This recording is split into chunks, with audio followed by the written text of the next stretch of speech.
And we are back. Welcome back to the Premier League prediction series. After what has been the most incredible week on this YouTube channel so far, we've had something like 300 new subscribers this week alone. We broke the 3,000 subscriber mark. We've had 10,000 views across the Champions League videos. So thank you so much for all the support you've given this channel over the last few days. And if you are someone that is coming back to the channel this week, or if you're someone that is new for the first time, please do consider dropping a subscribe on the channel if you do enjoy my predictions, and don't forget to drop a like on the video as well. Remember, for the Premier League predictions series, you can get yourselves involved on my community page where we have a vote on all 10 Premier League fixtures taking place this weekend. And if you think your predictions are better than my predictions, then you can test that out by joining my Super 6 mini league with the code available on screen now. And speaking of predictions, we've had a whole host of predictions over the last few weeks. We had last week's Premier League games, we then had the Champions League and the League Cup as well. And off the back of last week, we're on 23 out of 40 for Premier League results with 5 correct Premier League scores.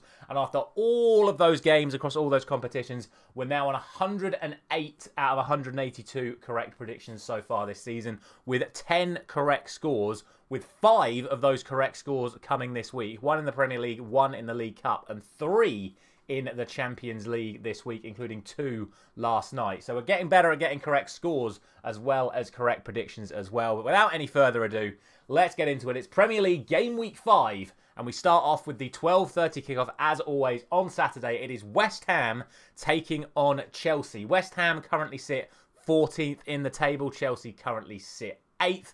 Chelsea with 2 wins, 1 draw, 1 defeat. West Ham with 1 win, 1 draw and 2 defeats. And what's most interesting about this is when these two sides last met, it was a 5-0 win for Chelsea. So they're going to carry the momentum going into this one against West Ham. I think it's going to be a really tough one. I think it's going to be a tight one. But as with the Bournemouth game last week, I think with that little bit of extra quality, I can just see Chelsea edging this one. So I'm going to go for 2-1. I do genuinely believe all 3 results are very, very possible in this one. Probably say the most likely result here is a draw. But as I did last week, I just got this little inkling that Chelsea are going to nick this one. So I'm going to go for 2-1 to them. First of the 3 o'clock games, it sees Aston Villa taking on Wolves. Now, what's interesting about this one is that Aston Villa have only actually won 1 of the last 5 meetings against Wolves in all competitions, which is interesting. But that 1 winner in the last 5 was the last time that these two played. Not to mention that Villa have made a fantastic start to this season and Wolves currently sit in the relegation zone. So for me, this realistically is only going to be 1 result. I'm going to go for 3-1 to Aston Villa. Let's not forget that also Villa won during the week in the Champions League and Wolves lost in the League Cup to Brighton as well, just to compound that run of form at the moment. So for me, Aston Villa should be taking this at home. I'm going for 3-1. Next up, we have Fulham taking on Newcastle. And again, talking of head-to-head records, Newcastle have won all of the last 6 games against Fulham, including twice at Fulham last season. To be fair, Fulham have made an okay start to the season, but where I talk about them being so defensively solid at home, they did concede that last-minute equaliser to West Ham last week. Newcastle, quite frankly, have been pretty poor so far this season and have somehow come away with some very, very good results despite poor performances, which is, you know, a hallmark of a team that's going to do well in a Premier League season. So I actually can see this going the exact same way. Maybe Newcastle's luck will run out here, but I'm going to go for 2-1 Newcastle again. I can see it going the same way. Big question marks over Alexander Isak's fitness, but hasn't seemed to bother them too much against Wolves last time out. So I'm going to go for 2-1 to Newcastle, but we'll see where that one ends up. Next one is Leicester taking on Everton, from newly promoted side against the side sitting currently bottom of the Premier League table on goal difference. 0 points for Everton at the moment, but both of these sides go into this game without a win in the Premier League so far this season. So the question is, are Leicester going to get their first win, or are Everton going to get their first point/points of the Premier League season so far? From what I've seen of these two sides, I do think Leicester are going to get the result. I'm going to go for 3-1. I just think defensively, Everton are just all over the place. They really need to sort it out. They couldn't even get the win at home to Southampton in the League Cup in midweek. So for me, Everton are in real trouble at the moment. And defeat for Everton is really going to heap pressure on Sean Dyche. But that's the way I see it. I'm going for 3-1 to Leicester. That then brings us to Liverpool against Bournemouth, which is a very, very interesting one off the back of what happened in the Premier League last weekend. Obviously, both of these sides losing 1-0. Bournemouth missing the penalty against Chelsea. Liverpool losing at home to Nottingham Forest, but bouncing back with an incredible performance against AC Milan, where they won 3-1, and if it wasn't for the woodwork, it could have been 5 or 6. So, for me, I think, again, Liverpool will go into this feeling that they are going to win this game. They realistically should win this game. There's no excuses, as there were no excuses for losing to Nottingham Forest last week. I'm going to go for 2-0 to Liverpool in this one.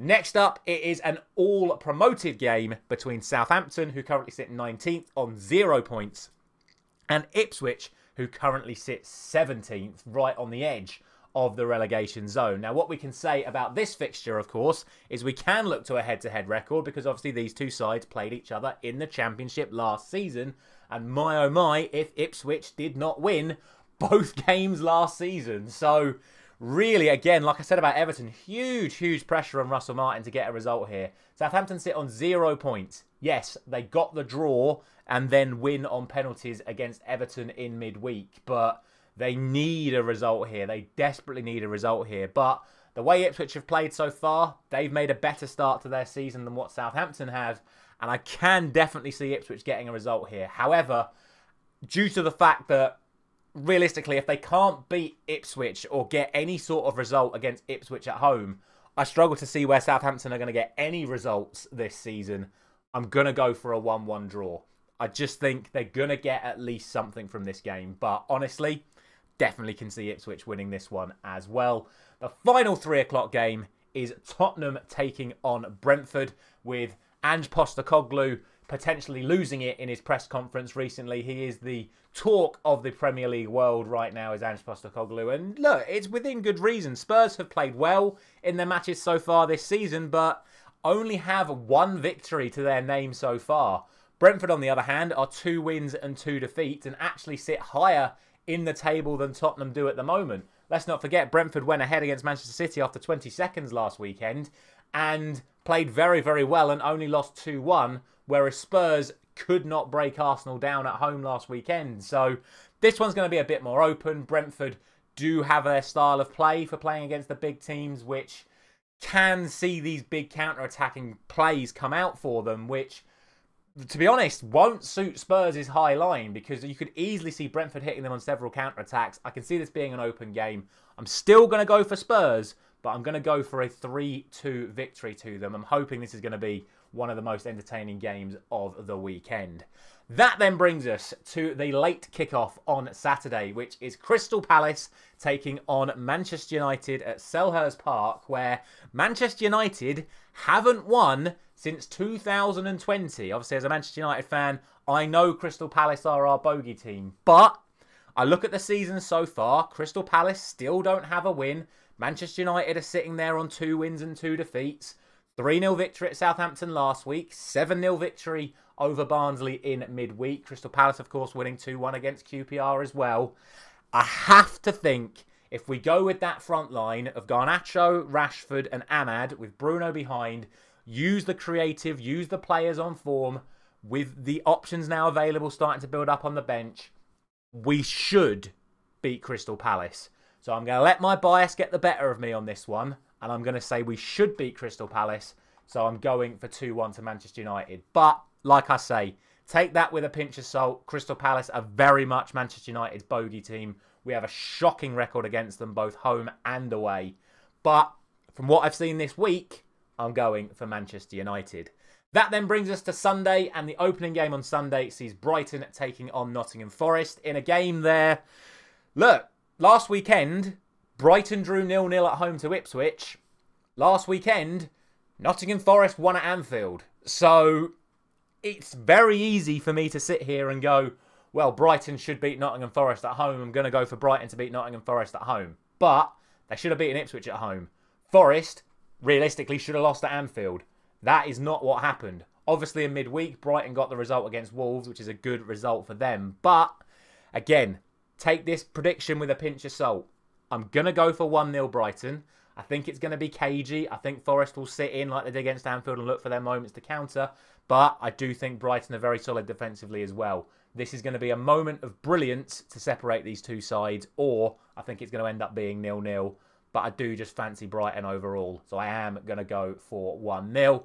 And then that leaves the main event of the weekend, Manchester City against Arsenal. The top two of the last 2 seasons. And look, sometimes the most obvious prediction is the one that you have to go for. Last year, this match finished 0-0.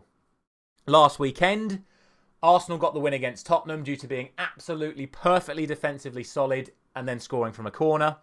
In midweek, they couldn't, or should I say last night, Thursday night, they weren't able to score against Atalanta. They survived due to a brilliant penalty double save from David Raya, and it finished 0-0. Manchester City against a resolute defence in Inter Milan that looked to hit them on the counter-attack, couldn't break them down, and it finished 0-0. So, 0-0 last season. Both sides had 0-0 draws in the week. I have to go for 0-0. I just have to. I think this is, again, kind of like I just said about the Brighton Forest game. This game is going to come down to moments, as all big games do. Arsenal are going to sit in. They're going to look to hit City on the counter. City are obviously going to look to break Arsenal down. Ultimately, last year it ended up in a stalemate. I can't see it being anything other than a stalemate again, unless someone at one end or the other makes a mistake, which then causes a 1-0, which then opens up the game. But for me, I don't see that happening. I'm going for 0-0. But that is all of my thoughts. As always, let me know your thoughts down in the comment section below. And don't forget to check out the community page where you can have your say on all 10 of these Premier League predictions as well. Thank you very much for watching. As always, I'll be back tomorrow afternoon with my reaction to the Crystal Palace Manchester United game. And then next week, we'll be doing it all over again with all of the Europa League games and the other half of the League Cup fixtures. Thank you very much for watching. I'll see you there.